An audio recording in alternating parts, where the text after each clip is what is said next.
తప్పులు చేసాం, చాలా తప్పులు చేసాం మన జీవితంలో. తెలిసి కొన్ని చేసాం, తెలియకుండా కొన్ని చేసాం, మనసులో కొన్ని చేసాం, బయటికి కనబడేలా కొన్ని చేసాం. ఇలాగా మనిషి జీవితంలో తప్పటడుగులు పడకుండా నడకేలా నేర్చుకుంటాడు. చాలా తప్పటడుగులు మన జీవితంలో పడ్డాయి కదా. ఇప్పుడు ఎదటోడుకు కూడా అదే వ్యక్తిగత తప్పిదంలో ఎందులోనూ చిన్న దాంట్లో పడ్డాడు అనుకోండి, మనం ఎందుకు పబ్లిసిటీ చేస్తాం? చెయ్యకూడదు అనే ఇంగితం మనకు ఉంటుందా ఉండదా? ఉంటదే. మనం ఎవరి గురించి అంత నెసెసిటీ నాకైతే లేదు. కొంతమంది మూర్ఖులు, దౌర్భాగ్యులు లేని వార్తలు పుట్టిస్తుంటారు. ఇలాగనేశారు, నా కొడుకుని అనేశారు, నా కూతురు గాడిద గుడ్డు దొంగలు. అసలు ఆ మనస్తత్వమే మనకు ఉండడానికి వీల్లేదు. ఎదుటివాడి గురించి మనం ఏమైనా ఉత్తములమా పబ్లిసిటీ చేయడానికి? మన మంచోళమా పబ్లిసిటీ చేయడానికి? మన నీతిమంతులమా అందరికీ దీని గురించి డప్పేసి చెప్పడానికి? నో.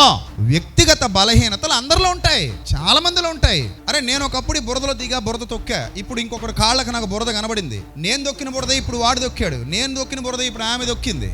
ఒకప్పుడు నేను దొక్కిన బురద ఇప్పుడు ఈమె అంటుకున్న బురద, సేమ్ రెండు ఒకటే, డిఫరెన్స్ ఏం లేదు. ఇప్పుడు నేను ఏం చేయాలి? నా బురదకి అడిగేసుకున్నాను కాబట్టి ఈ బురదని స్క్రీన్ మీద వేసి చూపించేయాలా? ఏం చేయాలి? అరే నేను ఎలా కడుక్కున్నానో వీళ్ళు కూడా కడుక్కోగలిగే ఛాన్స్ నేను ఇవ్వగలగాలి.